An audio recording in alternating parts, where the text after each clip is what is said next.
I'm going to make it nice and easy. I'm going to start off with a video, so it gives you another 3.5 minutes or something. We were on 7 Sharp recently, announcing Al Brown as our first Garden to Table ambassador. So this was filmed at Owairaka School, which is a Decile 2 school in Auckland, and it just gives you a very quick snapshot of the program and how it works, and then I'll go into a bit more detail. Hands up if you've got a vegetable garden at home. They're just 9 and 10 years old. Hands up if you've got a vegetable garden at school. But developing quite the green thumb. Everyone! And these we got some beetroot and we got some spinach. Are their gardens.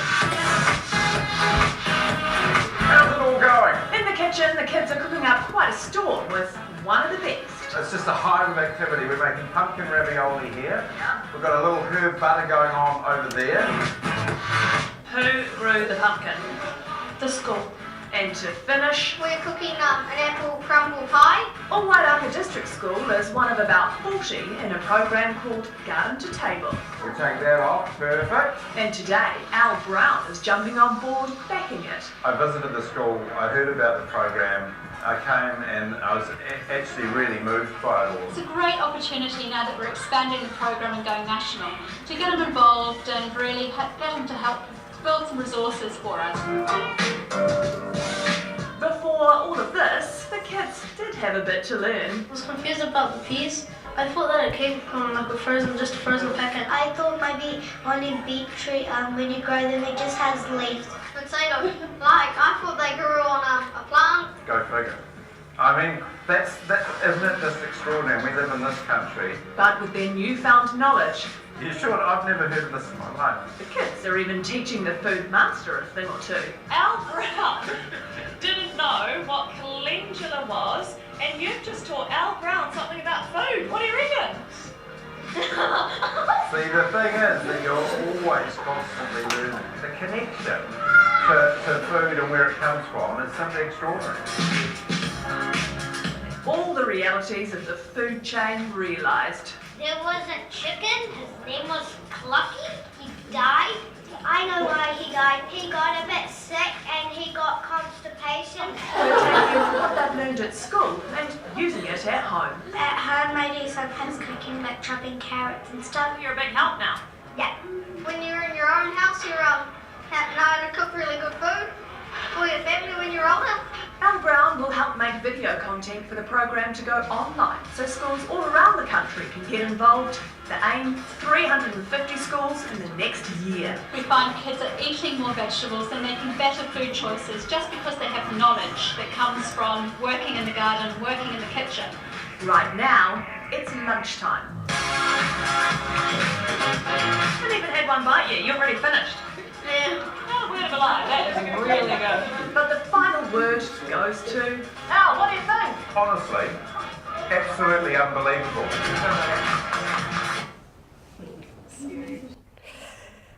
So that was earlier this year. Let me just go back to. Okay, right. So Garden to Table is a food education program. It is not a gardening program, it is not a cooking program, it's about food education and teaching kids skills for learning, skills for life. Now, something that's a little bit controversial, I guess, is the one word you will never hear me use is healthy. It's banned from Garden to Table. So we never talk about anything being healthy. What we do is we focus on fun. So, what Garden to Table is we teach kids how to grow, harvest, prepare, and then share good food. And we figure that if we get every child in New Zealand knowing how to grow, harvest, prepare, and share good food, and we create a love of good food within every kid, they're going to make better food choices.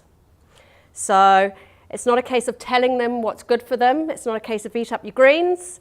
It's not a case of don't eat that food because it's bad for you. It's about, hey, it's really, really cool fun growing vegetables, and it's really cool fun cooking what you've just harvested and then sitting down and sharing it with your mates. You do that, you take it back to the home environment, and that's when you are beginning to get change within your community, change within the whānau, and it feeds up from the kids into the family and community environment. So, how does it work? So, we have now 50 schools around the country, from Kerikeri in the north down to Christchurch in the south, with over 6,000 kids every week that are working in the kitchen and the garden, and most importantly, sitting down and then sharing food together. So it's delivered within schools. It's a community model, and that's something that everybody's been talking about a lot today, and it's something we really support as well, is that this is a community model that's based at the school. It's a school program, the school run it, the school recruit and pay staff to work in the kitchen and work in the garden, and the school recruit volunteers and local businesses to help them deliver the program. All we do at Garden to Table is provide the structure and the resources that they can take into the school and then adapt culturally in any way that they need to meet their own community needs. So it's delivered by the school, by a specialist garden and kitchen teacher, either once a week or once a fortnight. And we encourage schools to do it for over a 2-year period. So that's kids that are working in the kitchen, in the garden, every week for 2 years. So you get some really, really good skills over that period. We use stuff that you get at home, proper sized knives, proper cookers. The kids are doing everything themselves. There's no adults doing it for them. Adults are supervising, obviously, but there's no adults doing it for them. So the kids are doing everything themselves. So the children develop a school garden. They prepare and share food in an allocated kitchen space or hall. So Garden to Table is a program that can work in all schools. We work from Decile 1 through to Decile 10. We feel that there are children all throughout New Zealand that don't know where good food comes from. Now, there's children all in Decile 10 schools around the country that are eating pre-packaged food and not eating fresh food. The only difference tends to be, the pre-packaged food that they're buying or the takeaways that they're buying. So what happens is they cook food in an allocated kitchen space, depending on the school. That could be a purpose-built kitchen if you're in a higher decile school, or we will help a school source plug-in fryer pans that they use within the classroom if that's, what they can afford. It's all about making do with what you've got so that it can be replicated in the home environment. The class teacher is a support person who goes around and watches what's happening in the garden, watches what's happening in the kitchen, helps with a bit of discipline, but also takes the learnings from the kitchen and the garden and takes it back into the classroom. So it's embedded in the kids' learning on a day-to-day basis. They are hands-on, fun sessions. So it's all about the kids having fun. Learning by doing, it's hands-on, it's getting your hands dirty, it's putting the scraps in the worm farm, it's turning over the compost, it's just everything that you need to do for the whole food supply chain. And it's an opportunity for volunteer and community engagement. So what we encourage schools to do is you need a volunteer per every 4 to 5 kids in the classroom so that the kids are safe, but it's a great opportunity to engage with your local community, either through getting parents and grandparents from the school, getting guys from men's sheds. We've got one school who've come in who help build raised beds. We work with local retirement villages and rest homes because often, you've got tremendous resource in our older people there and they love to engage with the kids. So, it's a real community opportunity there. Bit of background about Garden to Table. It was established in 2008 and it's based on the Stephanie Alexander Kitchen Garden Foundation in Australia. Now, the difference between Stephanie Alexander's program and ours is when Stephanie Alexander started hers, she got $16 million from the government and we didn't. So it makes it a bit easier when you actually get a nice wad of money. But Catherine Bell, who founded Garden to Table in New Zealand, is a food writer who knows Stephanie, saw that there was a gap in the children that we have and their parents today in terms of where does food come from and how do you prepare good fresh food. The one thing that we hear most often from schools is, oh, but we've got a garden, which is fantastic, but then what are you doing with the produce? You know, do your kids have the knowledge to harvest that food, take it into the kitchen and create food with it? Now, do they then have the opportunity to sit down and share a meal together around the table, around the socialization that occurs with food, that whānau connectedness that happens when you sit down at the end of the day and say, how was your day? You know, and actually that's something that we find is a real challenge more in some of the higher decile schools than it is in some of the lower decile schools, because you know, you've got this person who's going off to dance class and dad isn't home from the office yet, and somebody else has got cricket practice, so they don't sit down together and share food, which of course is one of life's joys, sitting down and having a meal together. And if you can do that with food that you have grown yourself, harvested yourself, cooked yourself, and then sat down and shared, that's a really powerful thing that we can do for our kids today. So Stephanie recognised there was a loss of knowledge and ability in preparing fresh food. The aim of the programme is to instill a love of good, fresh food in today's generation of children and to equip them with the skills to grow and cook and share that food. So when we started in 2009, we started with 3 pilot schools in Auckland. So we trialled it in a Decile 1 school, a Decile 5 school and a Decile 10 school. So we could see how the programme worked in different schools and different environments and how we needed to fine-tune it in a way that would actually be able to be rolled out across different parts of the country. So it's for all schools and all children. In this way, there's no stigma attached with the programme. You know, it's exactly the same for some kid in Remuera as it might be for some kid in South Auckland. It's the same ideals. So it's not about poverty, it's not about obesity, although it impacts on those aspects of life. It's just about the food. So why social enterprise? So for us, Garden to Table is the lowest rung on the social enterprise model. We're really a non-profit. But what we do is encourage the schools to run their Garden to Table program as a social enterprise. It costs schools money to run Garden to Table because they have to hire a garden and a kitchen specialist to run the program.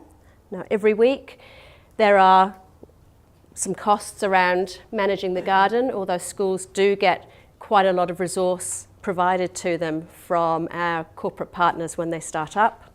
And of course there are pantry items that they have to buy on a regular basis, be it flour, sugar, butter, things like that.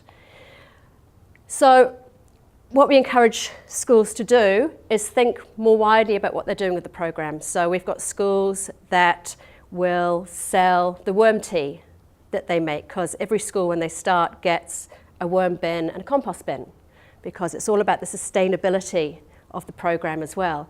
So we've got boys that are always fighting over who gets to do the worm tea and who gets to turn over the compost bin. So, you know, dilute it, sell it. They sell it at school fairs, so they can make money that way. They harvest seeds. We always let some of the crop go to seed so the kids understand the life cycle of the garden. They harvest some of those, they can sell those. You saw some schools have chickens, you know, they can sell the eggs. Some schools have beehives, they can sell the honey. So there's, you know, ways that this can tie into the enterprise learning area of the school curriculum as well and support the program going forward.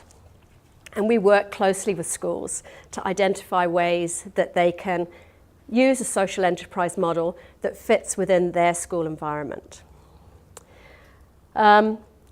Schools pay a fee to Garden to Table to access all the curriculum resources that we provide that ties it into the primary school curriculum.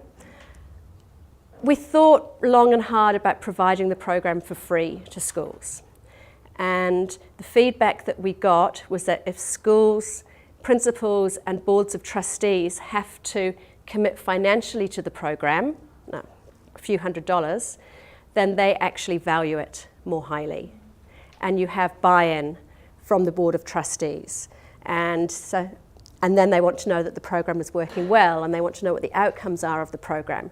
If we're giving them all the resources and there's no commitment financially from the school, then we found that it doesn't get implemented as well as it could. And we also find that it really encourages corporates and businesses to support the schools. So we have garden to table corporate partners. So McGregor's, who support the schools with, when they start up, with garden tools to use in the garden and various bits of equipment. Toi Garden Products, who give each of the schools the worm farm and the compost bin and various seeds to get started. Schools get a food processor. They get 8 litres of olive oil from Village Press Olive Oil every year to use in the kitchen as well. And the reason we partner with those organisations is we also want kids to understand what good product is. It's about good food. So without the additives, without the preservatives. And so we try and partner with organisations that actually embody those values as well. So that's at a corporate level, that's at a corporate supporter level, but locally we really want schools to align with local community businesses as well. So whether it's getting your local hardware store to come in and help build raised beds around the school. Because not every school has enough room to be able to, put in a wonderful garden. Some schools do, not every school does. We've got schools in Auckland where they have raised beds that go all around the netball courts and outside classroom windows. We've got raised, vertical garden beds where the kids can grow and see how that works, and that they can get some really interesting ideas around irrigation schemes and things like that. So it's about making whatever you have work in the space that you have. And local businesses who may come on board and support with some local product, or if you've got a local supermarket, they can help with pantry items and things like that. And what we will always encourage businesses to do, both at the corporate level and at the local level, is to volunteer. Because until you've actually been in a school and you've seen exactly what you saw in the video, you don't get the power of what the kids are doing. So you don't actually get to see how much they're enjoying, getting into the garden, getting into the kitchen. And once you take corporates or organisations into the school and they get to see what's happening, then they get it. Then they're more willing to invest time and money.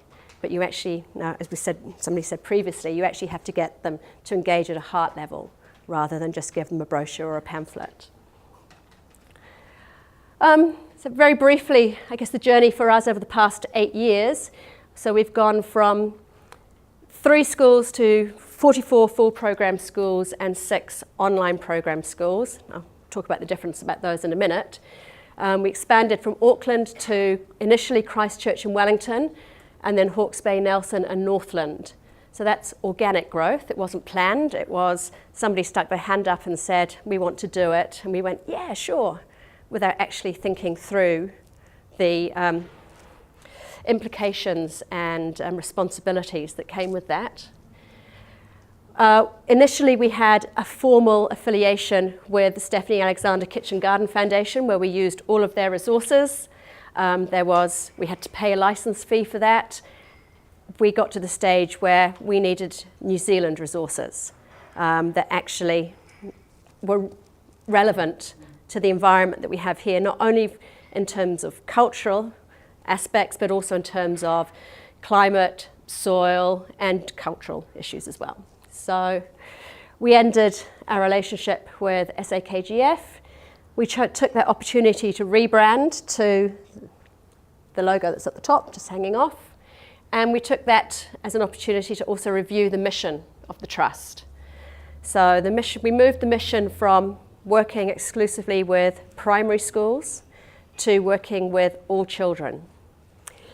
So we now have programs that run in child, youth and family residential facilities, where the kids will come home from school and they'll go into the garden and they've got chickens and they've got bees and they've got all these vegetables, and then they take them into their homes and they help to cook dinner using the product that they've grown, produce that they've grown. So again, those kids that are in care are developing some really strong skills that will stand them in good stead going forward.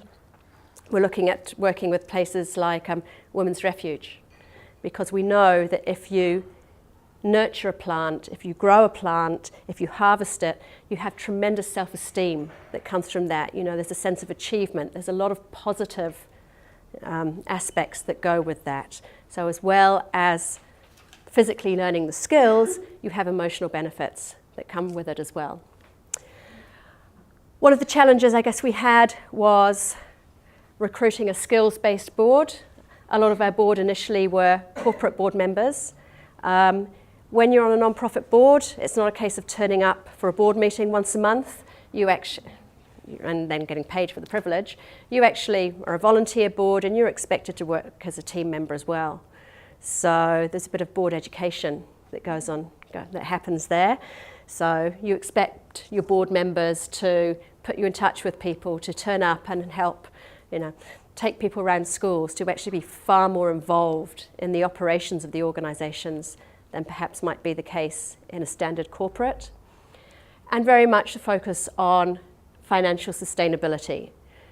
So we've gone from focusing or surviving almost exclusively on grant applications, which is not a sustainable financial model, to expanding the way that we work through corporate relationships, through donor networking, and also then through merchandising. So that's something that we're really promoting now, because we're lucky enough that we've got a pretty cool brand, so we can merchandise it. In some areas of Auckland, Wellington, Christchurch, we have people that are willing to pay good amounts of money for a garden to table apron or notebook or something like that. So that's a very sustainable and profitable fundraising avenue for us. What's been our biggest challenges in terms of developing the organisation? Cost is definitely one. When we start up a school, when we go and we help a school set up the garden to table program, it's quite labour intensive. So we will go in and we will give their kitchen and their garden specialists up to 20 hours of face-to-face training, so that they know how to work with kids, how to teach kids how to use a knife, how to work within the new health and safety legislation, how to work within the Vulnerable Children's Act.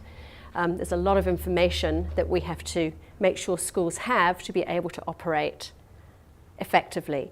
We'll go in and we'll help them with looking at the space they have available. How can they set up the best garden? Is it raised beds? What can they plant there? How does their soil work? And we also work with them to help set up volunteers. How do they recruit volunteers? How do they manage volunteers?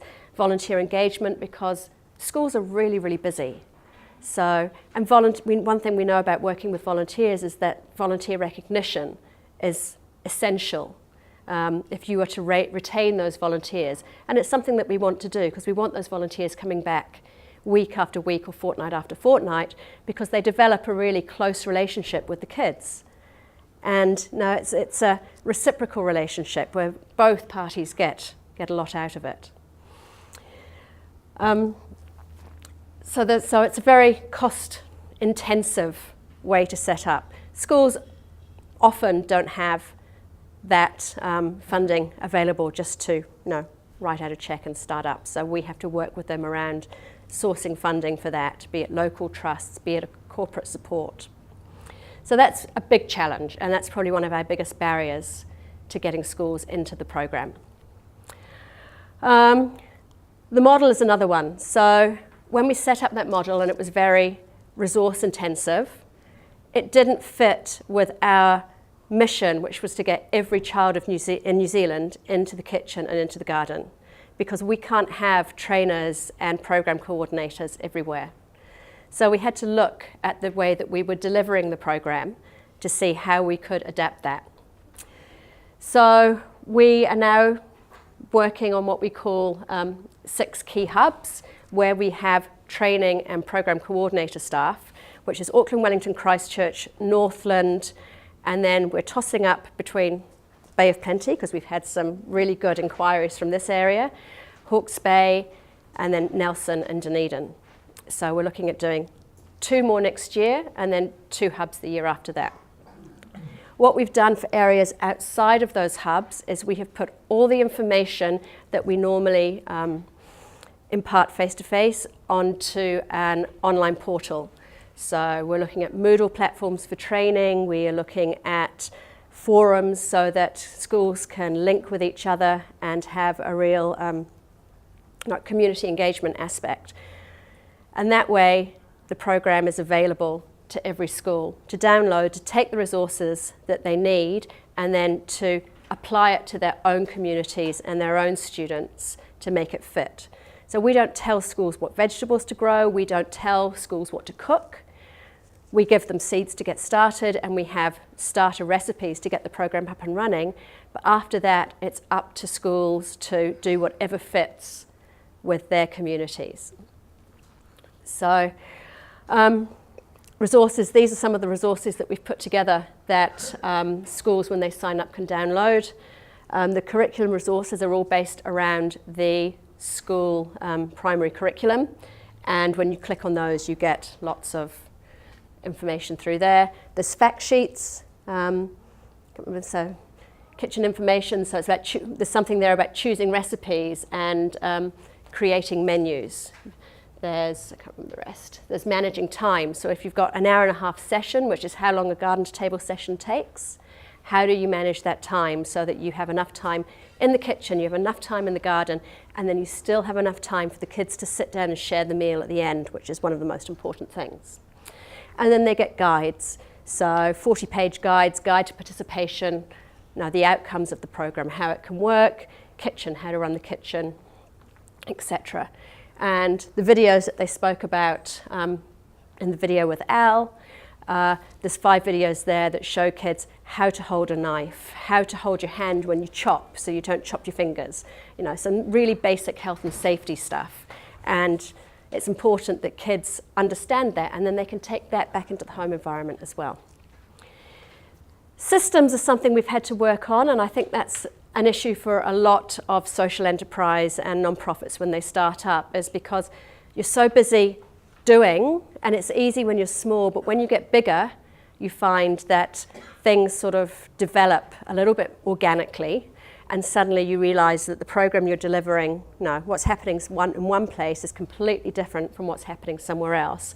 And you've got team members who are reinventing the wheel because they didn't know that somebody else had already done that. So for us, we're doing a lot of work now. We've got to that size where we are looking to put systems in place so that program coordinators in schools in the South Island can do the same as people in Northland, and don't have to reinvent the wheel. It's just about being far more efficient and supporting schools to implement the program as well as they can. One of the keys to success, schools, as I'm sure you all know, are really, really busy. And somebody told me once that your average school gets approached with between 8 and 10 different programs every week. So if a school is going to adopt your program, you have to be doing more than one thing. So for us, when we did focus groups with schools and teachers, we wanted to know, of course we want kids to learn how to grow vegetables, use that produce, but what else are they getting from the program? Because we're asking schools to put an hour and a half every week or every fortnight out of their standard curriculum time, which is busy already. So we got told that schools have reported their lowest absenteeisms on the garden to table days. Kids love it. They want to come to school when they're going to be in the kitchen and the garden. We find that it has a positive impact on children who don't thrive in a traditional classroom environment because it's authentic, hands-on use of knowledge. So kids that, are the boys that are always getting into trouble, they do really, really well in Garden to Table because they're focused and they've got objectives. And actually, when they're the ones that are counting all the seeds into packets, they're using their maths. When they're weighing the pumpkins, they're using maths. You know, when they're writing, when they're reading the recipes that they're using, then they're using all these skills in a real life environment. And teachers have reported that, you know, there's academic improvement happening in schools that have Garden to Table. So it's an unintended consequence. It's a great one, but, you know, it's fantastic that that's happening. Knowledge of sustainability, environment and recycling. So all the scraps from the kitchen go back into the garden through worm bins, bokashi, whatever, it all goes back and the kids are taught that. And then they take the compost and they put it back onto the garden. So they learn about soil, they learn about seasonality, they learn, you know, the life cycle of a plant and about the seasons and about harvesting and eating seasonally, which of course is far more cost effective than buying out of season fruits and vegetables. So improved behaviour and a great equaliser within the class, because often you'll get the ones that work really well in the kitchen and the garden are not the ones that necessarily thrive in the classroom. So, you know, there's a bit of respect that goes on there within the class. Development of fine motor skills. We know that micro fine motor skills are decreasing in today's children because of the use of laptops and devices. So this helps to build fine motor skills. And teamwork and collaboration. They work in groups of 4 or 5, they have an objective, you know, and that works really well. So again, those weren't the aims of the program, but that's the feedback that we've had, which is fantastic. And that's about it, really. No, so I'm zooming through because I know we're short of time. If anybody wants to know more about the program, then the website is there.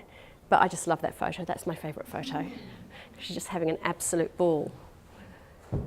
So yeah, I think that's it.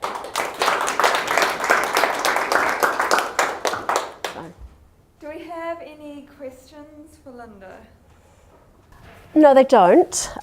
So when I say it's the same resources that they can take into the school and then they adapt them and use them within the environment. So all schools, decile 1 or 10, grow vegetables. All schools harvest vegetables. All schools cook what they harvest and then they all sit down and share the meal together. That's exactly the same, whatever decile they happen to be in. Now, if you've got a decile 10 school that has a remarkably flash kitchen, then they can cook in there, and that might represent the type of kitchen that they work in at home.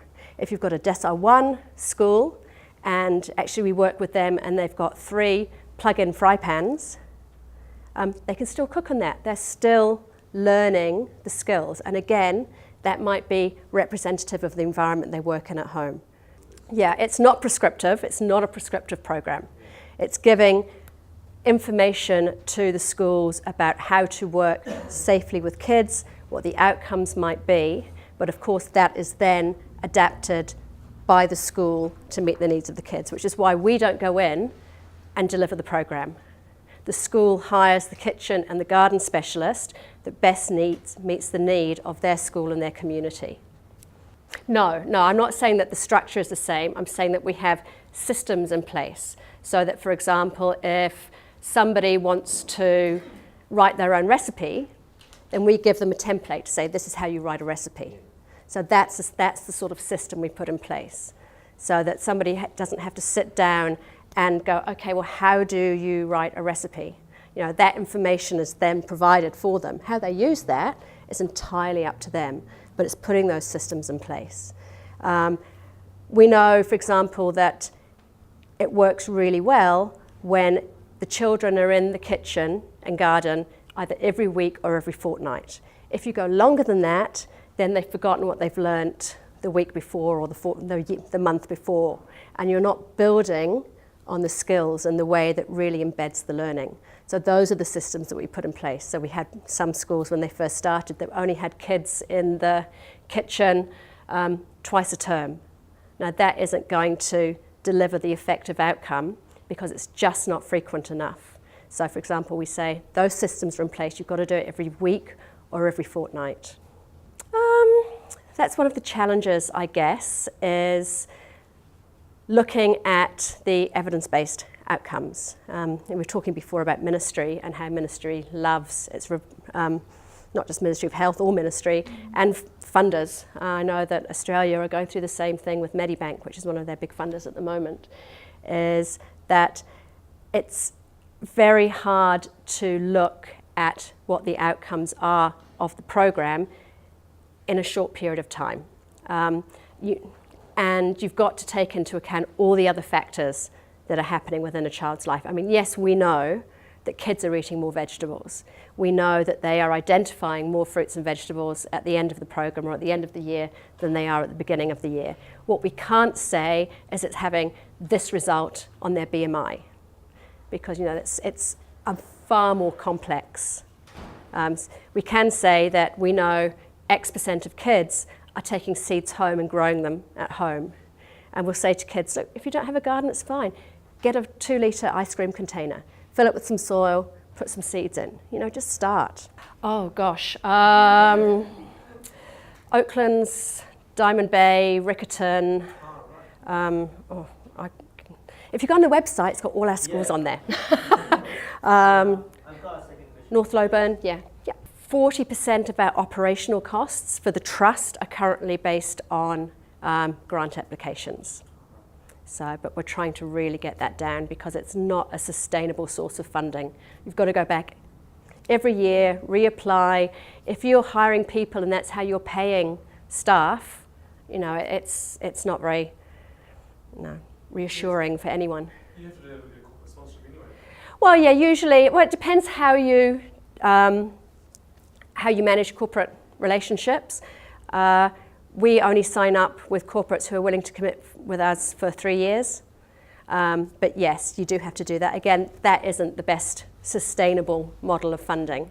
What is far more sustainable is if you have some form of social enterprise or some form of for-profit organisation that then provides profits that supports your organisation, or you have a very strong donor database that you are constantly going out to, because research shows that within a certain percentage you tend to get the same sort of income year on year from your donors when you do an appeal. So that's a more sustainable way of doing things.